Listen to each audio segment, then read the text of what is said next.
नमस्कार दोस्तों, आज की इस वीडियो में हम लोग डिस्कस करने वाले हैं 26 और 27 तारीख को जो आप लोगों का HSC CET का एग्ज़ाम हुआ है 4 शिफ्ट के अंदर।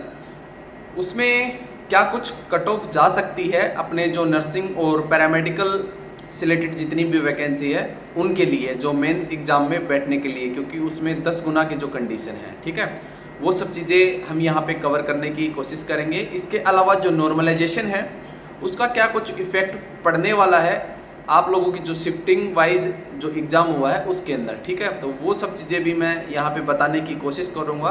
तो वीडियो के लास्ट तक जरूर बने रहें और वीडियो को लाइक करना बिल्कुल ना भूलें, चैनल को सब्सक्राइब जरूर कर लें। इसके अलावा जो व्हाट्सअप के अपने ग्रुप हैं, फेसबुक के जो अपना ग्रुप है, टेलीग्राम का है, तो उन सभी के लिंक भी दे रखे हैं, उनसे भी आप लोग जरूर जुड़ सकते हैं, जिससे आप लोगों को रेगुलर अपडेट मिलती रहती है, ठीक है। अब बात करें यहाँ पे हम लोग, जैसे जो HSC CET का एग्ज़ाम हुआ है 4 शिफ्ट के अंदर, सबसे पहले हम बात करते हैं नॉर्मलाइजेशन की। तो नॉर्मलाइजेशन के अंदर आप लोगों को पता है कि जो सबसे पहला वाला एग्ज़ाम था 26 की मॉर्निंग का, वो रियल में हार्ड एग्ज़ाम था। इसके अलावा 27 की जो इवनिंग में एग्ज़ाम था वो भी हार्ड एग्ज़ाम था। ये दोनों लगभग इक्वल ही आप लोग बोल सकते हैं, बट इसमें बेनिफिट है वो किसको ज़्यादा मिलेगा, तो वो 26 की मॉर्निंग वाले को ज़्यादा मिलेगा। उसके पीछे का रीज़न ये है क्योंकि जो 27 की इवनिंग वाले के अंदर फिर भी लोग प्रिपेयर थे उस चीज़ को लेके कि एग्ज़ाम हार्ड आ सकता है, क्योंकि पहले वाले दिन आ रखा था, यानी कि एक टाइम मैनेजमेंट वहाँ पे कर लोगों ने किया है, बच्चों ने किया है, ठीक है। बट जो 26 की मॉर्निंग में है वो उनको एकदम से सरप्राइज मिला है। कहीं ना कहीं मैंने जितने ही बच्चों से बात की है तो उन्होंने यही बताया है कि जो पेपर है वो कंप्लीट अटेम्प्ट नहीं हुआ है उनसे, ठीक है। हालांकि हार्ड था वो था, बट अटेम्प्ट ही नहीं कर पाए। बट 27 की इवनिंग में पेपर जो आप लोगों का लेवल है वो हार्ड था, बट उसमें क्या है कि एग्ज़ाम ऑलमोस्ट वो कवर कर चुके थे बच्चे, ठीक है। तो ये सब चीज़ें हैं जो मेरे सामने आई हैं। तो इन दोनों शिफ्ट के जो बच्चे हैं उनके नंबर बढ़ने वाले हैं। सबसे ज़्यादा नंबर बढ़ेंगे तो वो 26 की मॉर्निंग वालों के बढ़ेंगे, दूसरे नंबर पर 27 की इवनिंग वालों के बढ़ेंगे, ठीक है। ये 2 शिफ्ट है। दूसरा जो बच गई दोनों शिफ्ट, 26 तारीख की इवनिंग वाली शिफ्ट और 27 की मॉर्निंग, तो इन दोनों में से 27 की मॉर्निंग शिफ्ट जो थी वो सबसे आसान थी। सेकंड नंबर पे जो सबसे आसान शिफ्ट थी वो 26 की इवनिंग थी, ठीक है। तो इनके नंबर कम होने के चांसेस हैं। अब बात आए कितने नंबर कम हो सकते हैं, कितने नंबर बढ़ सकते हैं, तो मेरे ख्याल से ऐसा तो कोई आइडिया नहीं है, क्योंकि ऐसा हो सकता है कि जिस शिफ्ट में सबसे इंटेलिजेंट बच्चा बैठा हो और उसमें उस इंटेलिजेंट बच्चे के नंबर ज़्यादा आ गए हों, तो ठीक है, वो सबसे इजी आप लोगों की जो शिफ्ट है वो मानी जाएगी। तो ऐसा भी हो सकता है कि 26 की मॉर्निंग में जो बच्चा है वो लगभग जैसे 100 का एग्ज़ाम हुआ है तो उसके 90 नंबर आ गए और शिफ्ट वालों बच्चों के 85 नंबर आ गए, तो उसमें क्या हो जाएगा कि 26 की मॉर्निंग को आसान समझा जाएगा, ठीक है। तो इस तरीके से मतलब ये फॉर्मूला है, उसमें डिपेंड करता है जो हाईएस्ट स्कोर आ रखा है जितने भी शिफ्ट का, चारों शिफ्ट का, वो हाईएस्ट स्कोर वाले लगभग इक्वल हो जाएंगे। परसेंटाइल जो फॉर्मूला है वो दिया जाएगा, ठीक है।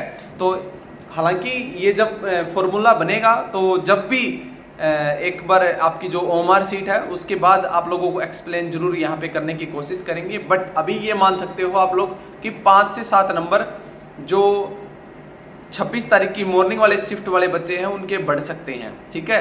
और दूसरा जो 3 से 4 नंबर है आप लोग बोल सकते हो कि जो 27 की इवनिंग वाले शिफ्ट वाले बच्चे हैं उनका बढ़ सकता है।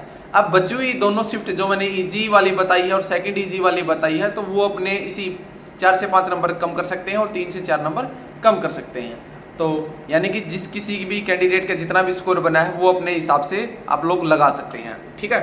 उसके बाद जो आप लोगों का कट ऑफ की बात करें, ठीक है, क्या कुछ कट ऑफ जाएगी, तो मैंने ऑलरेडी आप लोगों को बता दिया है कि 10 गुना कैंडिडेट अब की बार बुलाए। हालांकि वैकेंसी कम है, नर्सिंग की 601 वैकेंसी आएंगी, ठीक है, जिसमें से मैंने आपको डाटा दिया था 500 कुछ जो वैकेंसी थी, ठीक है, वो हेल्थ डिपार्टमेंट की है, बाकी ESI और आयुष डिपार्टमेंट की रहने वाली हैं, ठीक है।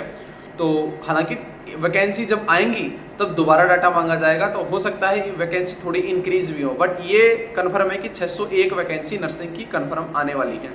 तो उसके 10 गुना कैंडिडेट यानी कि 6000 इतने बच्चे क्वालिफाई नहीं होंगे, ठीक है जी। कैटेगरी वाइज लगा लो चाहे ग्रुप वाइज लगा लो, कैसे भी लगा लो, वो इतने सारे बच्चे हैं जो क्वालिफाई नहीं होंगे। तो जितने भी जो आप लोगों का क्राइटेरिया है, ऑल कैटेगरी जितनी भी कैटेगरी हैं उन सभी बच्चों को 40 नंबर चाहिए, ठीक है। और जो जनरल वाले बच्चे हैं उनको 50 नंबर चाहिए क्वालिफाई करने के लिए, ठीक है। ये नॉर्मलाइजेशन के बाद का स्कोर है। अब नॉर्मलाइजेशन में आपके 4-5 नंबर बढ़ेंगे घटेंगे, वो सब चीज़ें अलग चीज़ें हैं, ठीक है। वो मैंने आप लोगों को बता दिया जैसे जैसे जो जो होगा। उसके बाद जो आप लोगों की कट ऑफ है वो मैंने बता दी। जो भी क्वालिफाई वाला कैंडिडेट है, जो भी, ठीक है, चाहे वो कैटेगरी का हो चाहे वो जनरल का, उन सभी का नंबर मेंस एग्जाम के लिए आ जाएगा, ठीक है। तो वो अपनी तैयारी जरूर करें। और तैयारी करने के लिए अपनी जो नर्सिंग की एकेडमी है, सृष्टि नर्सिंग एकेडमी, ठीक है, वहाँ पे आप लोग अपना जो ऑनलाइन उनका एक ऐप है वो डाउनलोड कर सकते हैं, वहाँ पे कोर्स परचेज कर सकते हैं। बाकी संदीप सर वीडियो डालते रहते हैं, कोई डेमो क्लास लगाना चाहे तो वो वहाँ पे लगा के आप लोग कोर्स परचेज करके वो अपनी तैयारी कर सकते हैं, ठीक है, सृष्टि नर्सिंग एकेडमी की। और उसके अलावा क्या कुछ जो सिलेबस है वो आने वाला है, हालांकि ब्रीफ में मैं आपको दोबारा कभी जब रिजल्ट आ जाएगा उसके बाद में बताऊंगा। फिर भी मैं अभी बता देता हूँ, 70% नर्सिंग आएगी, 10 का कंप्यूटर आएगा, 80 और 20 नंबर के अंदर आप लोगों का जो टोटल है बचा हुआ, जैसे हरियाणा जीके, मैथ, रीजनिंग, ये सब चीज़ें 20 नंबर के अंदर कवर होने वाली हैं। तो 100 नंबर का आप लोगों का एग्जाम होने वाला है, ठीक है। तो कंप्यूटर 10 नंबर का, तो उस पर फोकस जरूर करना आपकी बार। नर्सिंग 70 नंबर की, उस पर जरूर फोकस करना है, ठीक है। तो ये 80 नंबर की तैयारी आप लोग अभी से स्टार्ट कर दो। दूसरी बात, रिजल्ट कब तक आ जाएगा? तो पहली बात तो क्या है कि जब आपकी आंसर की आ जाएगी, ठीक है, उसमें ही कंफर्म हो जाएगा कि आपका कितना क्या कुछ स्कोर बन रहा है। उसमें 1-2 नंबर ऊपर नीचे हो सकते हैं। उसके बाद जब रिजल्ट आएगा तो नॉर्मलाइजेशन में 4 से 5 नंबर आप लोग ऊपर कर सकते हैं। वो थोड़ा सोचने वाली बात कब होगी, जब आपका स्कोर है वो बॉर्डर लाइन के आसपास हो। मान के चलो आपकी कोई कैटेगरी है और आपका स्कोर 42-45 बन रहा है, तो फिर भी आप लोग, ऐसा हो सकता है कि क्या पता भाई नंबर कम हो जाए, बढ़ जाए, या फिर 38-37 हो तो भी हो सकता है कि आपका नंबर बढ़ जाए, तो नंबर आ सकता है कि नहीं। बट कोई कैटेगरी का कैंडिडेट है जिसके 50 बन रहे हैं तो वो बिल्कुल सेफ अपनी तैयारी स्टार्ट करते हो। तैयारी करनी है, इसमें क्या है कि क्योंकि डीएमआर की वैकेंसी भी आने वाली है तो उसके अंदर भी नर्सिंग ज़्यादा आने वाली है, तो नर्सिंग और कंप्यूटर उसके अंदर ज़्यादा आएगा, तो इसके अंदर भी वही आएगा, तो सिलेबस सेम है, ठीक है। डीएमआर में सीईटी का कोई पंगा नहीं है। तो ऐसा कोई कैंडिडेट है जिसका ऐसा लग रहा है जिसको कि ये एग्ज़ाम नहीं दिया सीईटी वाला, या फिर जो सीईटी क्वालिफाई नहीं होगा, ठीक है, तो वो बच्चे क्या है अपनी डीएमआर की भी तैयारी अभी से स्टार्ट कर दे, जिसमें नर्सिंग, कंप्यूटर, ये सब चीज़ें और हरियाणा जीके ये पढ़े, ठीक है। और जो ये मेंस की तैयारी करने वाले हैं इसके अंदर नर्सिंग और कंप्यूटर जरूर पढ़ें। बाकी 20 नंबर का जो अदर मटेरियल अगर कोई पढ़ना चाहे तो पढ़ सकता है। तो ये सब चीज़ें हैं, ठीक है। कट ऑफ का कुछ नहीं है, कट ऑफ क्वालिफाई पे ही रहेगी अपनी नर्सिंग और जो पैरामेडिकल की जितनी भी वैकेंसी हैं, ठीक है, जैसे ओटीए, लैब टेक्नीशियन, इसका कोई वो नहीं है, टेंशन लेने की जरूरत नहीं है। इतने सारे बच्चे क्वालिफाई नहीं होंगे, ठीक है, 10 गुना बच्चे नहीं बनेंगे। और इतनी वैकेंसियों का डाटा मैंने आपको ऑलरेडी बता दिया है। किसी ने वो वीडियो नहीं देखी है तो वीडियो अपने जो यूट्यूब चैनल है इसकी वीडियो लिस्ट में जाके चेक कर सकता है, ठीक है। और कोई डाउट है तो मेरे इस वीडियो के अंदर आप लोग कमेंट कर सकते हैं, मैं आप लोगों को जरूर जो भी मेरे से होगा मैं बताऊंगा। दूसरा, कुछ कैंडिडेट ऐसे बोल रहे थे कि पिछला जो सीईटी है वो क्वालिफाई हो रखा है तो वो इसमें पार्टिसिपेट कर सकते हैं कि नहीं कर सकते। तो मैं आप लोगों को बताना चाहूँगा, अगर आपकी ज्वाइनिंग हो चुकी है तो वो पहले वाला सीईटी वो आपका कैंसिल हो गया है। एक बार सीईटी एग्जाम से एक ही अपॉइंटमेंट मिलेगा या नौकरी मिलेगी, ठीक है, यानी कि ज्वाइन अगर आपने कर लिया है तो वो कैंसिल माना जाएगा। फिर नया, अगर नया दिया है तो वो स्कोर वैलिड होगा। अब कुछ कैंडिडेट ऐसे हैं जिनका सीईटी पिछले वाला क्लियर था बट ज्वाइनिंग नहीं हुई, ठीक है, तो उनका वो सीईटी का स्कोर माना जाएगा, क्योंकि जो सीईटी का रिजल्ट है पिछला वो नवंबर में आया था। तो नवंबर तक अगर वैकेंसी आ जाती हैं, ठीक है, तो उस वैकेंसी के अंदर आप लोग पार्टिसिपेट कर सकते हो, कोई दिक्कत वाली बात नहीं है, ठीक है।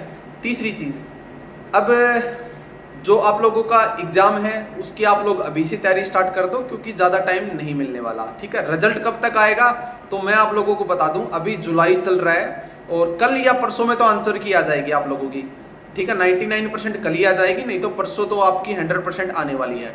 दूसरी चीज़, फिर क्या होगा, 15 दिन के लिए पोर्टल ओपन करेंगे। एचएससी चेयरमैन ने बताया है एक वीडियो के अंदर, ठीक है, न्यूज़ के अंदर, तो उसमें यही बताया है कि 15 दिन के लिए पोर्टल खोलेंगे। उसके बाद आपका पोर्टल क्लोज जैसे ही होता है, कैटेगरी अलाउड करने के लिए है वो, तो सिर्फ जो कैटेगरी वाले कैंडिडेट है वो अपनी कैटेगरी ऐड कर सकते हैं। उसके बाद जो रिजल्ट डाल देंगे। रिजल्ट डालने के बाद ही फॉर्म जस्ट आप लोगों को 2 से 3 वीक के अंदर अंदर फॉर्म देखने को मिल जाएंगे मेंस एग्ज़ाम के लिए। वो फिर फॉर्म अप्लाई करके अपनी तैयारी है वो एग्ज़ाम वगैरह है, यानी कि अक्टूबर नवंबर के अंदर आपका सेकंड एग्ज़ाम होने की पूरी उम्मीद है। तो उसके हिसाब से अभी से अपनी तैयारी जरूर कर ले। बाकी जो भी अपडेट होगी अपने इसी यूट्यूब चैनल पे आप लोगों को बता देंगे, टेंशन लेने की ज़रूरत नहीं है, ठीक है। और जो भी हमसे हेल्प होगी ग्रुप बना देंगे, ग्रुप में सिर्फ नर्सिंग वाले बच्चे आ जाए, जो भी मतलब अपना जो स्कोर है वो बता के मेरे को।